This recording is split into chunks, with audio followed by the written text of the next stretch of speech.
चलिए फिनिश्ड आपका कॉन्सेप्ट। ये क्या मेरी वसीयत पे ऑटोग्राफ लेने आया? ये आपकी वसीयत नहीं, ये मेरा फ्रस्ट्रेशन है। ये आप ही का कॉन्सेप्ट है जिसे आपने मुझ पे स्क्रिप्ट लिखवाया। बहुत पुराना है यार। पुराना कहाँ है? नहीं, सफेद है, कड़क है। अरे मैं पेपर के नहीं, आपके कॉन्सेप्ट की बात कर रहा हूँ। कॉन्सेप्ट बहुत पुराना है। पुराना क्या है? कुछ भी नहीं है। कितने सालों से यही चलता आ रहा है। अरे हीरोइन भाग के गले मिलते तो मिलने दे, गाने बजते तो बजने दे। आजकल तो सेंसर की प्रॉब्लम भी नहीं है। देखिए मैं क्या बोल रहा हूँ सर, हम कुछ हटके ट्राई नहीं कर सकते हैं? कुछ अलग, कुछ नया। हटके क्या है? कुछ भी नहीं है। देख, मैं तुझे फिल्में बनाने का फॉर्मूला समझा था। यहां से हम लोगों ने हॉलीवुड का रोमांस ली, अब वहां से जापानीज फिल्म की हम लोगों ने कहानी ली। अब परायों से इतना ले रहे हैं तो अपनों को छोड़ेंगे? कैसे छोड़ेंगे? पकने दे। अब मैं इसमें कॉमेडी डाल रहा हूं। ये कॉमेडी, ये कॉमेडी, ये कॉमेडी। एनीवे देखिए सर, मैं बहुत डिप्रेस्ड हूँ। मेरा अभी अभी ब्रेकअप हुआ है, मेरा दिल टूटा हुआ है। मैं आपकी कॉमेडी फिल्म नहीं लिख सकता हूँ। तो दिल टूटा है ना, पेन कहाँ टूटा है? मैं तुझे आइडिया देता हूँ। एक विलन वहां से चल के यहां आके और एग्रीमेंट पे साइन करने के लिए कहता है। सामने वाली पार्टी तैयार नहीं।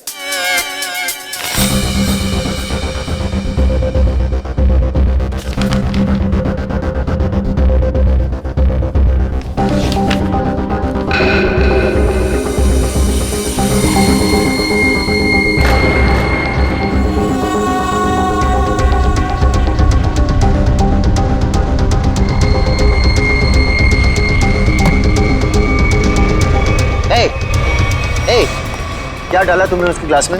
हाँ, क्या डाला ग्लास में? रुको।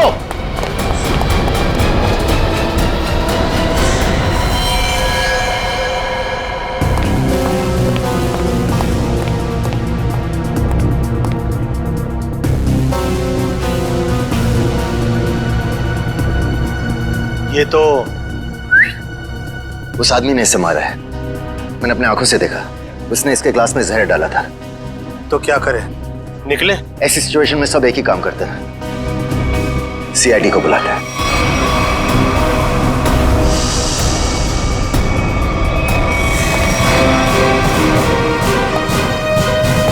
Yes sir. सर मैंने ही फोन किया था। मिस्टर यूडी। यस। आपके और अरमान जी के सामने मारा है। मुझे पता नहीं, इन्होंने देखा है। इन्होंने देखा। इन्होंने? मिस्टर यूडी, हमने सुना है कि आप कहानी वगैरह भी लिखते हैं। जी सही सुना आपने। मैं कहानियां लिखता हूँ लेकिन आइडियाज ये देते हैं। ये वाला मेरा नहीं था। क्या हुआ? नहीं, कचरा है। मिस्टर यूडी, आपने इस आदमी का खून होते हुए देखा? जी, उस लड़के ने इनके जूस में कुछ मिलाया था। ये लैपटॉप उसी का है, छोड़ के भाग गया। भागते चोर की लंगोटी छोड़ गया? मतलब चोर निकल लिया, लंगोटी छोड़ गया। इसमें तो कुछ भी नहीं, खाली। कमाल है, हिम्मत तो देखो उसकी। इतने लोगों के सामने जूस में जहर मिला के मार डाला इसे, और फिर यहाँ से भाग भी गया। सर मैंने उसे पकड़ने की कोशिश की लेकिन वो। अरे राइटर पेन पकड़ सकते हैं, मुझे नहीं। छोड़िए, हम लोग निकले। आप लोग जा सकते हैं, मगर जरूरत पड़ी तो आप दोनों को फिर मिलना पड़ेगा। मेरी तो नहीं पड़ेगी, शायद इनकी पड़ जाए। राइटर है, लिख के देगा। कर ली। सर, हम लोग यूडी जी का फोन नंबर और एड्रेस लेके आते हैं।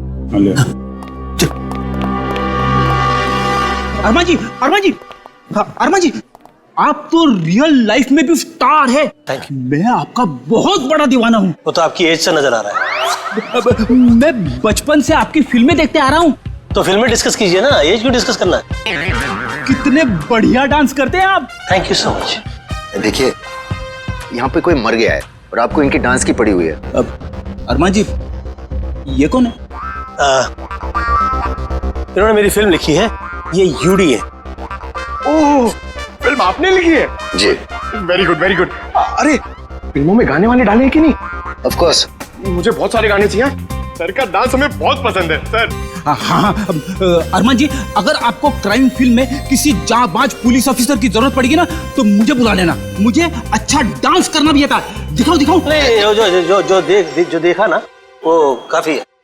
हम निकले।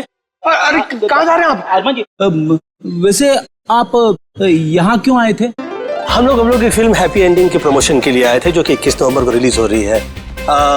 सुपर हिट फिल्म है, कॉमेडी है, धमाल है, बेमिसाल है। अपने परिवार के साथ देखना जरूर देखूंगा। मैं अपनी वाइफ को साथ में लेके जाऊंगा और स्क्रीन के सामने डांस भी करूंगा।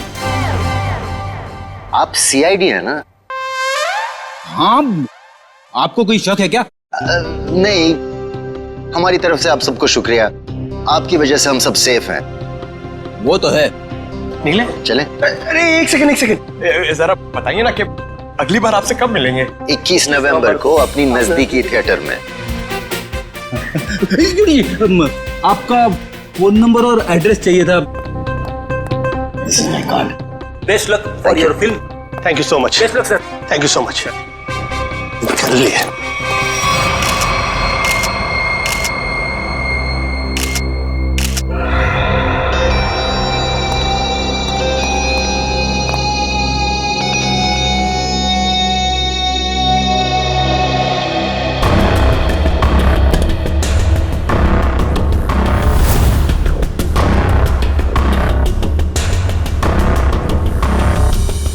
Parking ticket. प्रतीक, ये आदमी यहाँ होटल में ठहरा था या कहीं बाहर से आया? नहीं सर, ये हमारे होटल के गेस्ट नहीं है, कहीं बाहर से आया था। ये जो लड़का भागा है उसका चेहरा तो देखा होगा ना आपने? हाँ सर, देखा है। उसका स्केच बनवाइए जरा। Okay sir. और ये पार्किंग टिकट है, मतलब किसी गाड़ी से आया था। देखो जरा। जी सर। इस पे जो गाड़ी का नंबर लिखा हुआ है ना? जी। देखो गाड़ी कहाँ पे है। जी सर। फ्रेडी, वॉचमैन से पता करो जो आदमी यहाँ से भागा था वो यहाँ से बाहर गया कैसे। Yes sir.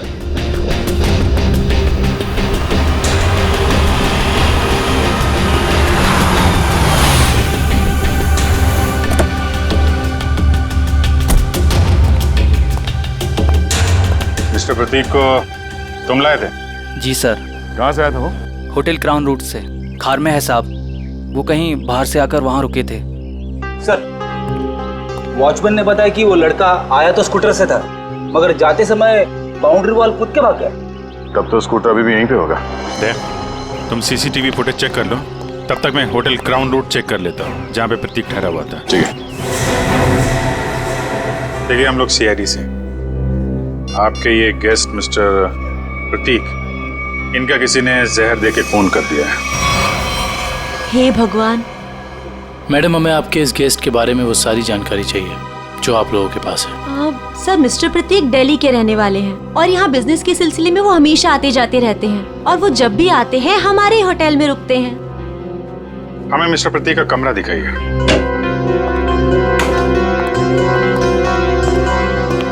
कमरा चेक कर लो जरा।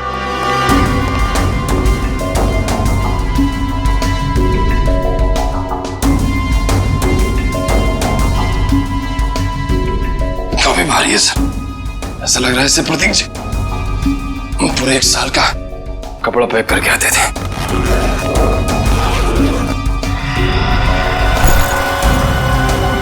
बैग तो खाली है।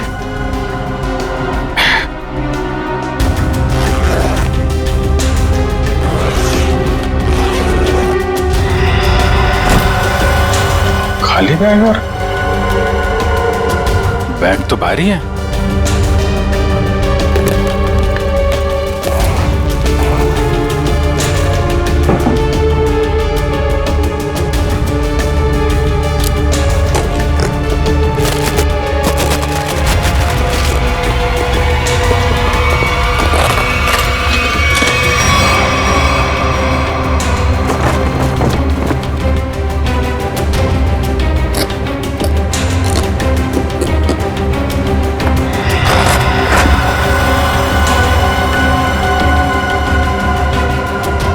बैग में पैसे छुपा के रखा है।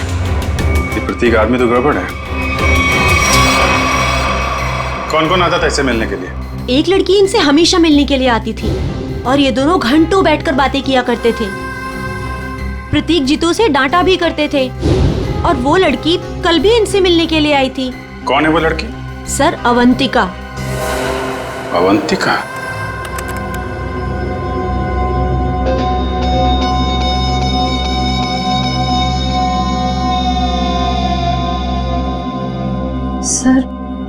सर वो स्कूटर काफी देर से वहीं पर है। हाँ श्रेया, ये स्कूटर खुनी का हो सकता है। बजा, जरा इस फुटेज को और पीछे से प्ले करना।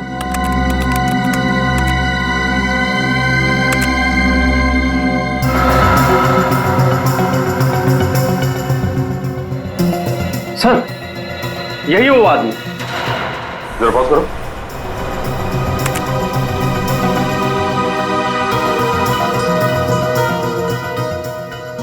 सर, ये तो वही आदमी है। हाँ श्रेया, स्कूटर का नंबर लेकर आरटीओ से पता करो ये स्कूटर किसके नाम से रजिस्टर्ड है और उसका एड्रेस है क्या। तो आप दोनों साथ में रहते हो और वो यहाँ काम करता है? यस सर, यही काम करता है Ketan. Hello sir, welcome. Ma'am, हम लोग सीआईडी से और एक जांच के सिलसिले में यहाँ आए हैं। ये आदमी केतन यहाँ पे वेटर है ना? हाँ सर, ये तो केतन ही है। इस केतन ने एक आदमी को जहर देके मार डाला और अब फरार है। इसी की तलाश में हम लोग यहाँ पर आए हैं। लेकिन सर, ये तो काम छोड़कर जा चुका है यहाँ से। पर केतन किसी का खून नहीं कर सकता। एक मिनट, वो कुछ दिन पहले काम छोड़ चुका है? हाँ मैम, ये एक दिन ड्यूटी के बीच में से ही चला गया था और फिर लौटकर आज तक नहीं आया। कहाँ चला गया वो? सर, एक लड़की थी, मतलब शायद है, उसके साथ गया था वो। कौन लड़की? सर, एक कस्टमर थी हमारी। करीब 1 महीने पहले से उसने हमारे कॉफी शॉप में आना शुरू किया था। वो रोज आती थी।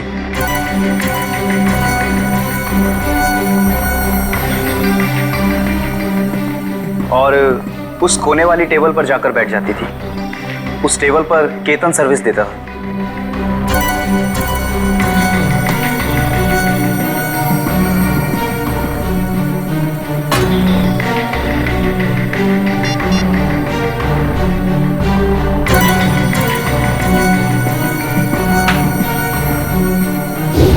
सर, केतन ने उसका नाम भी बताया था हमको।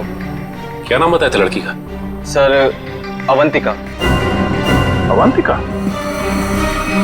श्रेया, यही नाम था ना उस लड़की का भी जो 1-2 दिन पहले प्रतीक से मिली थी?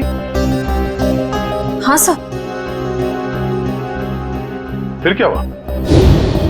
लेकिन अजीब बात यह थी कि वो लड़की एक दिन आदमी से मिलती थी और दूसरे दिन एक औरत से। दोनों से अलग अलग घंटों बातें करती थी, मगर कभी भी दोनों से एक साथ नहीं मिली वो। उन तीनों ने अचानक ही आना बंद कर दिया। अवंतिका की राह देखते देखते केतन निराश हो गया। किसी काम में उसका मन ही नहीं लगता। Ketan, what's wrong with you? तुम्हें हो क्या गया अचानक? तुम ना ही तो पहले की तरह सर्विस देते हो और ना ही ऑर्डर ठीक से लेते हो। और तो और तुम उस टेबल पर लोगों को बैठने से मना क्यों करते हो? Sorry ma'am. देखो, सॉरी वॉरी यहाँ नहीं चलेगा। तुम्हें काम करना है तो ठीक से करो, वरना छुट्टी लो।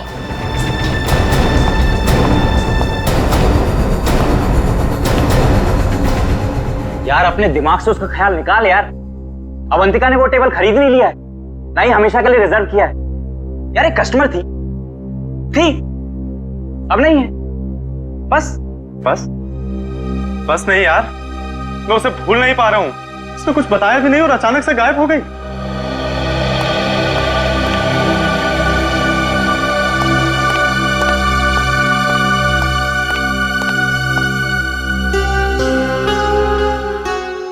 और सर, तभी कैफे के बाहर कोई आया और केतन उसे देख के तुरंत बाहर चला गया। क्या हालत क्या बना रखी है तुमने? शायद वो अवंतिका ही थी, शॉल से अपना चेहरा छुपाए हुए। और केतन सब कुछ छोड़कर उसके पीछे भाग गया। अच्छा, उस आदमी और औरत के बारे में आप लोग कुछ बता सकते हैं जो अवंतिका से मिलने आते थे? नहीं सर, उनके बारे में हम कुछ नहीं जानते। देखिए, हमें इस कॉफी शॉप के अंदर की बाहर की सारी सीसीटीवी फुटेज चाहिए जब से अवंतिका यहाँ आती थी। श्योर मैम, मैं अरेंज करवाती हूँ।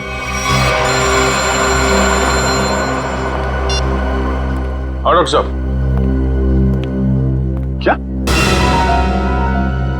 क्या बात कर रहे हैं सर आप? पर ऐसे कैसे हो सकता है? ठीक है सर, मैं एसीपी साहब से बात करता हूं।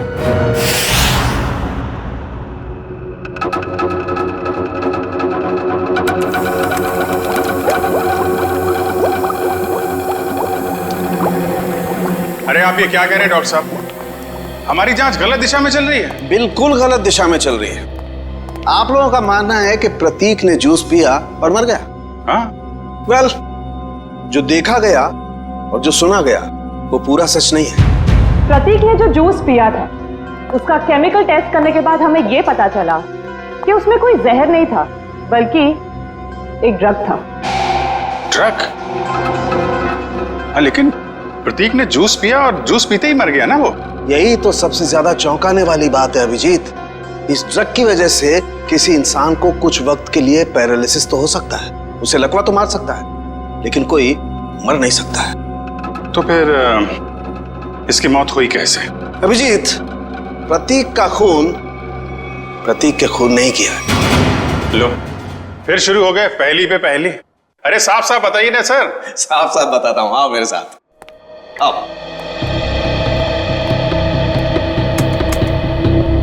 ये देखो, ये प्रतीक की ब्लड सेल्स और ये एक नॉर्मल इंसान के ब्लड सेल्स।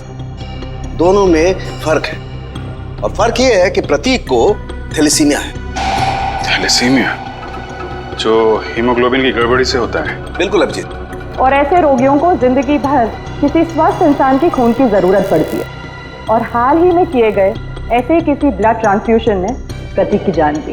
ओह, मतलब हाल ही में जो प्रतीक को खून दिया गया था उस खून में गड़बड़ी थी।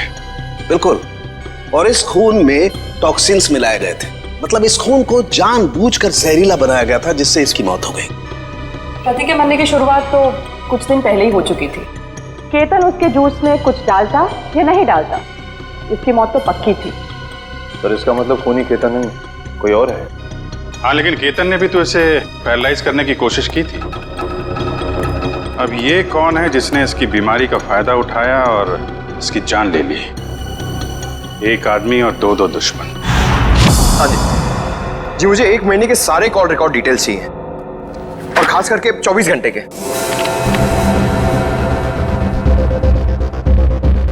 केतन का फोन आखिरी बार जामवार में ट्रेस हुआ था सर। जामवार?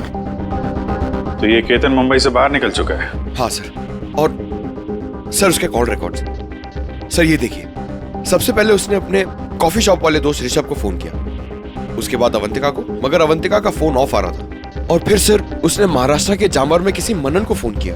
मनन?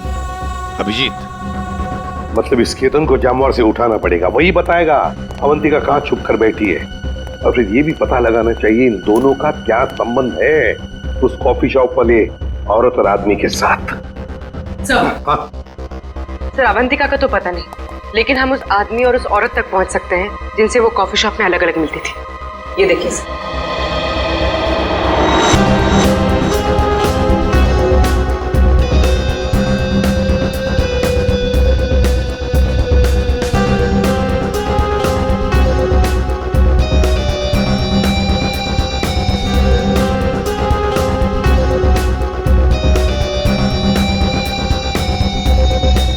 ये लोग तो काफी अमीर दिखते हैं सर, फिर भी यहाँ आने के लिए अपनी कार की बजाय टैक्सी का इस्तेमाल किया है। वही तो अभिजीत, एक टैक्सी के नंबर प्लेट से उनके ड्राइवर्स का पता चल जाएगा, और ये ड्राइवर्स हमें बताएंगे इस अमीर आदमी और औरत के बारे में। क्या गलती की साहब, मुझे क्यों बुलाया है? देखो, तुम लोगों से कोई गलती वलती नहीं हुई, कोई भी गलती नहीं हुई। बस हम सिर्फ कुछ जानना चाहते हैं। ये देखो, ये औरत और ये आदमी क्या इन लोगों को तुमने कभी देखा है? तुम जानते हो इन्हें? ये दोनों भी पिछले महीने कुछ दिनों तक ग्रैंड मोटर्स होटल में आते जाते रहते थे। ये आदमी, इसे तो मैं जानता हूँ। ये तो एक बार मेरे टैक्सी में बैठा था। कौन है ये? कहां से बैठा था तुम्हारे टैक्सी में? कौन है ये साहब, मैं नहीं जानता हूँ, लेकिन पिछले महीने जुहू सर्कल पे एक कॉलोनी से इसे मैंने उठाया था सुबह सुबह। इसके पास 1000 रुपया था साहब। मेरा भाड़ा 390 रुपया था। मैंने इसे 600 रुपया वापिस कर दिया, लेकिन ये 20 मिनट तक 10 रुपए के लिए बकबक करता रहा। फिर बाद में मैंने साहब इससे 10 रुपया लेके उसको दिया था। हाँ सर, याद है। अभी तक इसने 10 रुपए दिए भी नहीं मुझे। कुछ बता सकते हो ये जुहू में कहाँ रहता है? ये तो मालूम नहीं है साहब, लेकिन जाते जाते इसने कहा था कि मेरा तो इधर रोज का आना जाना है। अगर ऐसे ही मैं 10-10 रुपए डेली छोड़ता जाऊं तो महीने का 300 रुपया हो जाएगा। पैसे वाला आदमी था साहब, लेकिन 10 रुपया के लिए बहुत चिक किया साहब, बहुत चिक किया एकदम। ठीक है, चलो हमारे साथ।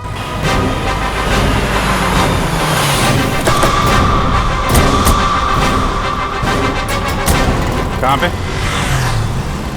हाँ जी सर, यहीं से मैंने उठाया था उसको और होटल से लाने के बाद यहीं पर छोड़ा भी था मैंने। यहाँ पे?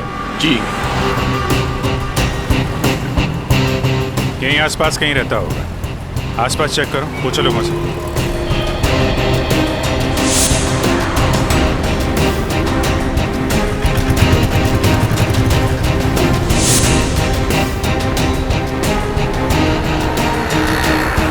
अरे भाई साहब, जरा देखना इस आदमी को पहचानते हैं क्या आप?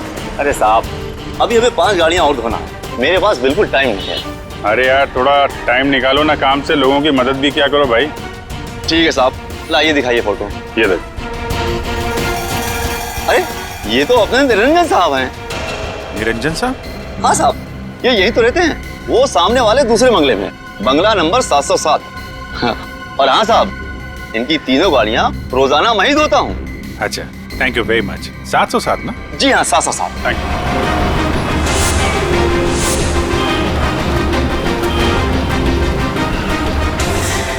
मेरे पतिदेव मुझे बीच मानस्तान में छोड़ के चले गए। आखिरी बार भी उनको देखना मेरे नसीब में नहीं रहा। श्रुति जी, आपके साथ जो कुछ भी हुआ बहुत बुरा हुआ, इस बात का दुख है हमें, लेकिन आपसे कुछ जानकारी चाहिए थी। जी पूछिए। प्रीति जी, हमें आपके पति के सूटकेस में छुपा कर रखे गए 15 लाख रुपए मिले हैं। आपको कुछ पता है इन पैसों के बारे में? उन्होंने ये पैसे क्यों छुपा के रखे हैं? मुझे कुछ नहीं पता। ठीक है, कोई बात नहीं, हम पता लगा लेंगे। क्या हम उनका कमरा देख सकते हैं? जी उधर। अच्छा। सरस्वती जी, आप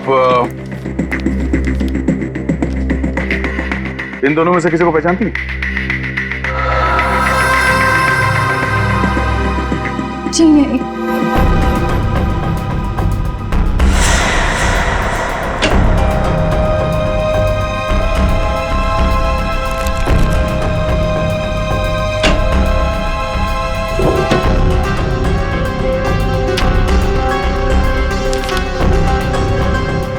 ये प्रतीक ऐसा क्या काम करता था कि अलग अलग अकाउंट से इतने सारे पैसे आए यहाँ पे?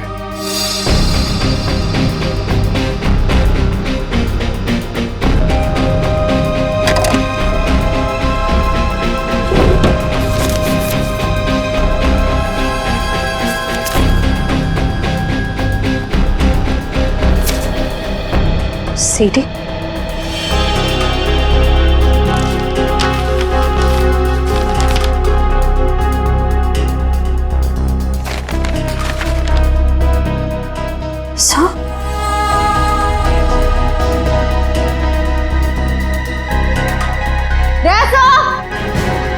आश्रय, ये देखिए।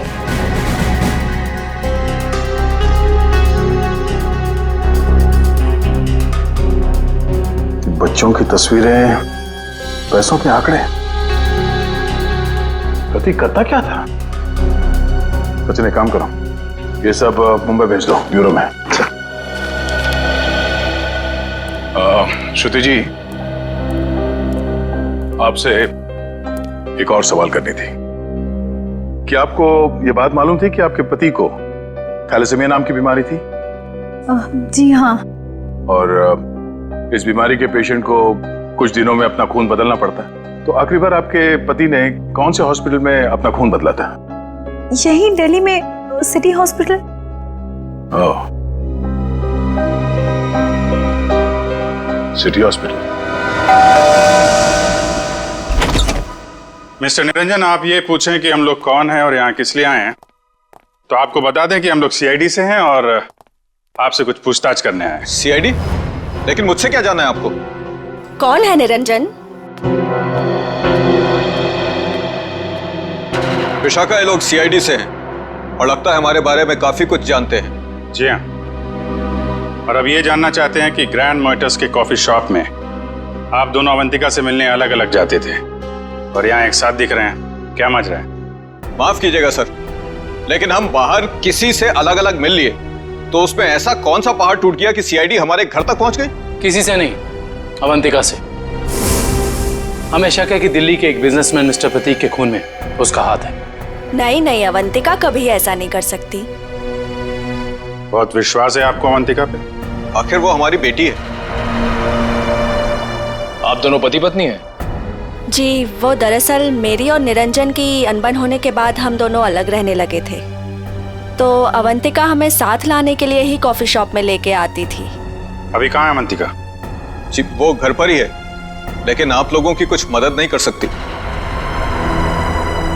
हमें अवंतिका से मिलना है। आइए।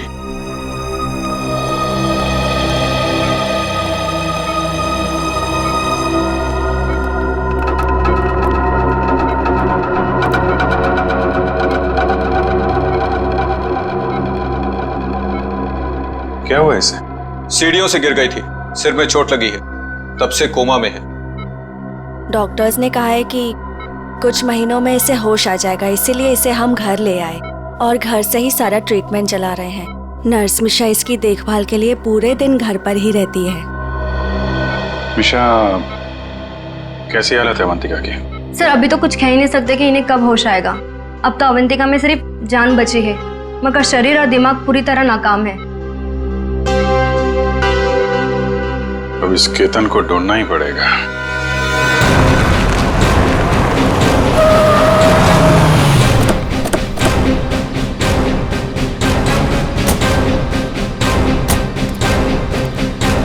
सुनिए जी, ये मनन कहाँ पे? वो वहां पे।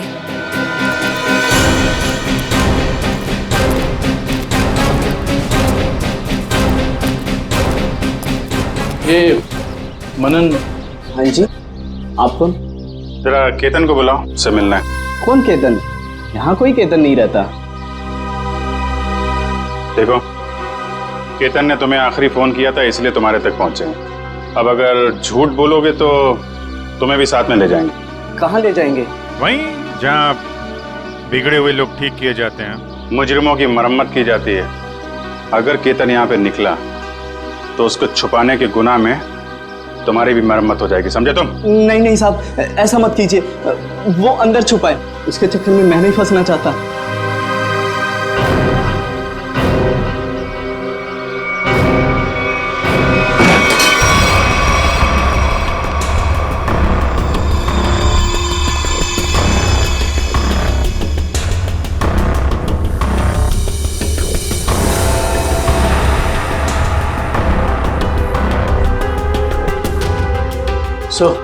यहाँ तो सब बंद है, यहाँ से भागना तो नामुमकिन है।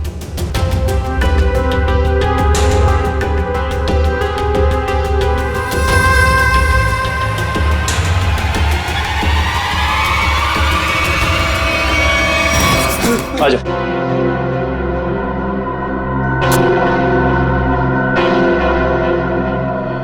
अवंतिका को बहुत बुरी तरह मारा था प्रतीक ने, मुझसे उसका दुख देखा नहीं गया, इसलिए उसकी मदद करने का फैसला कर लिया साहब, और नौकरी की परवाह किए बिना उसके साथ निकल गया साहब। देखो केतन, मुझे पता है कि तुम मुझे बहुत पसंद करते हो, पर इस वक्त मैं बहुत अकेले हूँ और सिर्फ तुम ही मेरी मदद कर सकते हो। प्लीज मना मत करना। प्लीज आप रोइए मत, मुझे बताइए क्या कर सकता हूँ मैं आपके लिए। एक आदमी है प्रतीक, मुझे उसके चंगुल से बचा लो, वरना तुम इस अवंतिका को हमेशा के लिए खो दोगे। मैं आपको कुछ नहीं होने दूंगा। ये रहे मेरे पापा के जायदाद के कागजात, इसे प्रतीक को दे देना और इसे भी। जब प्रतीक जूस पीते नीचे गिर पड़ा तो मुझे लगा अवंतिका ने मेरे हाथों से जहर दिलवाकर मरवा दिया साहब। मैं डर गया साहब, मैं डर के वहां से भाग गया साहब। उसके बाद अवंतिका ने कभी मेरा फोन नहीं उठाया साहब, नहीं मुझे कभी फोन किया। अवंतिका ने धोखा दिया साहब मुझे।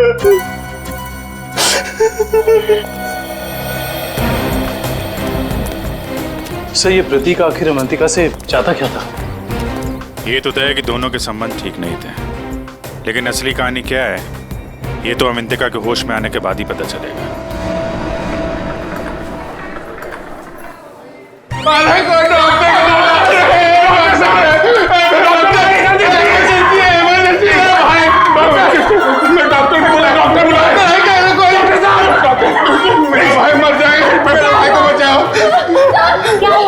मेरा भाई, वो प्रतीक भैया वो मर जाएंगे, उसे बचा लीजिए, डॉक्टर को बुलाइए प्लीज प्लीज। मेरा भाई। प्रतीक भैया देखिए, वो इस हॉस्पिटल में ब्लड ट्रांसफ्यूजन के लिए आते थे, उन्हें थैलेसीमिया की बीमारी है। हाँ प्रतीक कैसे है वो? अब तक तो बिल्कुल ठीक थे, अचानक चक्कर आ रहा है उनको और पता नहीं कुछ और क्या हो रहा भैया, सांस लेने में तकलीफ हो रही है। प्लीज डॉक्टर बुलाइए ना, उसी डॉक्टर को जिसने इलाज किया उसका। अच्छा रुकिए, मैं बुलाती हूँ। Please doctor.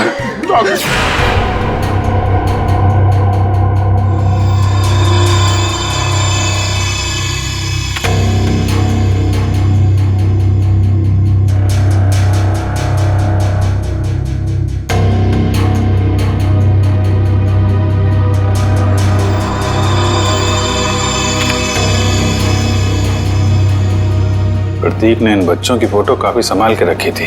सर, प्रतीक ने ऐसा किया क्यों होगा? कुछ तो खास है इन बच्चों में, वरना इतने सारे बच्चों की फोटो हैं छुपा के नहीं रखता वो। सर वो पेशेंट प्रतीक, उसके रिश्तेदार आए हैं, उसकी तबीयत खराब है, वो आपसे फिर से इलाज कराना चाहते हैं। सर, इन सारे बच्चों के बारे में बहुत ही खास बात पता चली है। वो क्या? सर, ये सारे बच्चे 1997 और 2001 के बीच गायब हो गए थे।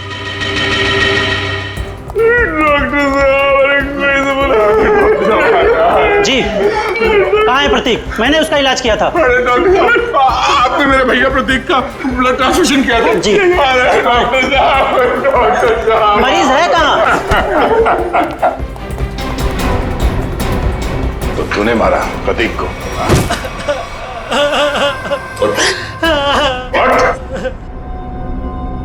कौन है आप लोग? सीआईडी। अब फटाफट बकना शुरू कर, वरना बताता हूँ। मेरे पास एक आदमी का फोन आया था, उसने मुझसे कहा प्रतीक को जहर मिला हुआ खून देना है जिससे वो मर जाए, इसलिए मैं। शर्म नहीं आती तुम्हें? एक डॉक्टर होके तुमने मरीज का खून किया। सॉरी, वो गलती हो गई। उस आदमी ने कहा था कि मिशा नाम की औरत आएगी और इस काम के बदले अच्छा खासा रकम देगी, तो मैं लालच में आ गया। ओह, मिशा।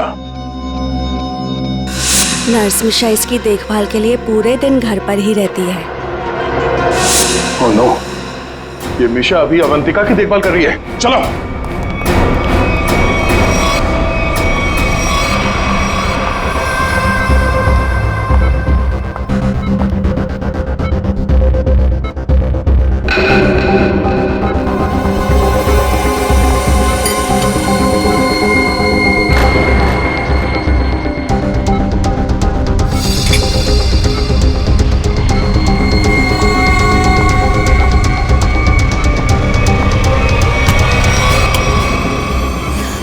तो ये है तुम्हारा असली रूप। एक ऐसी लड़की को मारना चाहती हो जो बेचारी कोमा में है। ये क्या कर रहे हैं आप? मैं तो बस विटामिन का इंजेक्शन दे रही थी। विटामिन का इंजेक्शन है? आप भी काफी कमजोर दिख रही हैं। इनको लगा दो विटामिन का इंजेक्शन। निखिल जरा हेल्प करो। हाथ पकड़ो जरा। चल हाथ दे। नहीं नहीं मुझे इंजेक्शन मत दो। नहीं छोड़ो मुझे। विटामिन का एक से एक। नहीं इसमें जहर है। छोड़ो मुझे। जहर है इसमें। सीआईडी इतनी रात को मेरे घर में? अरे ये देखिए ना, ये मिशा आपकी बेटी अवंतिका को जहर का इंजेक्शन लगा के मारना चाहती है।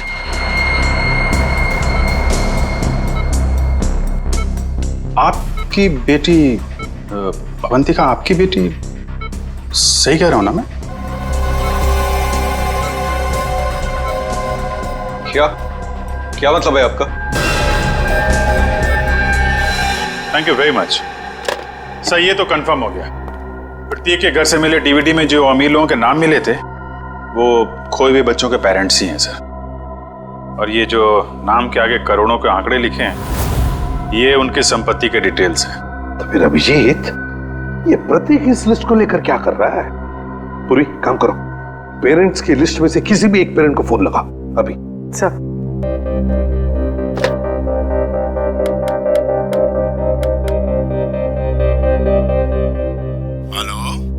Hello mister Kumar. हाँ जी मैं सीआईडी से बोल रही हूँ। हमें आपसे कुछ बात करनी है। सीआईडी से? कहिए क्या बात करनी है आपको? मिस्टर कुमार, मैं इंस्पेक्टर अभिजीत सीआईडी से। हम आपके खोए हुए बेटे सोहम के बारे में कुछ पूछना चाहते हैं जो दिसंबर 1998 में गायब हुआ था जब वो 7 साल का था। माफ कीजिएगा, हम आपके पुराने घाव को ताजा कर रहे हैं, पर क्या उसके बाद से सोहम के बारे में आपको कुछ पता चला? कोई चीज, कोई बातचीत? पता नहीं आप लोग ये क्यों पूछ रहे हैं, मगर 3 महीने पहले एक लड़का सोहम होने का दावा कर रहा था, पर वो जालसाज निकला। मेरे 6 करोड़ लेके भाग गया। My God. मिस्टर कुमार, आप परेशान मत होइए, हम इसकी जांच करेंगे और आपसे जल्दी कांटेक्ट करेंगे। ठीक है। Thank you very much. Thank you. Sir कहीं अवंतिका भी ऐसे कैरेक्टर तो नहीं? हो सकता है। हमें सब कुछ पता चल चुका है निरंजन जी। जिन अमीर परिवारों के बच्चे बचपन में खो जाते थे ये प्रतीक अपने आदमी वहां भेजता था, उनके खोए हुए बच्चे बना के, ताकि पैसे कमा सके। उसके घर से हमें आपका नाम मिला है। आपकी बेटी अवंतिका 9 साल की उम्र में खो गई थी, उसके बाद कभी नहीं मिली। ठीक कह रहा हूं मैं? हाँ, मुझे शुरू से मालूम था कि ये लड़की मेरी अवंतिका नहीं बल्कि रीता है, लेकिन इसे झुटलाने का कोई सबूत नहीं मिल रहा था मुझे। एक दिन मैंने इसका पीछा किया।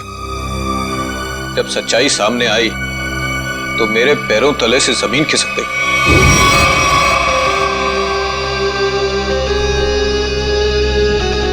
पागल हो गई हो तुम? अरे ये हमारा बिजनेस है रीता। हम उन अमीर लोगों को लूटते हैं जिनके बच्चे उनसे काफी पहले बिछड़ चुके हैं। कुछ देर के लिए नकली सही, लेकिन उनको उनका बच्चा तो मिल जाता है ना, और हमें उनकी दौलत।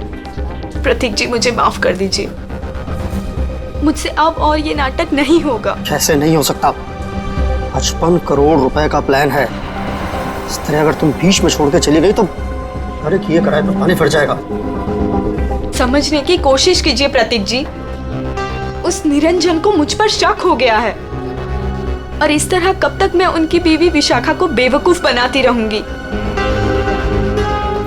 अगर उस निरंजन ने डीएनए टेस्ट करवा दिया तो मैं तो सीधा जेल में चली जाऊंगी।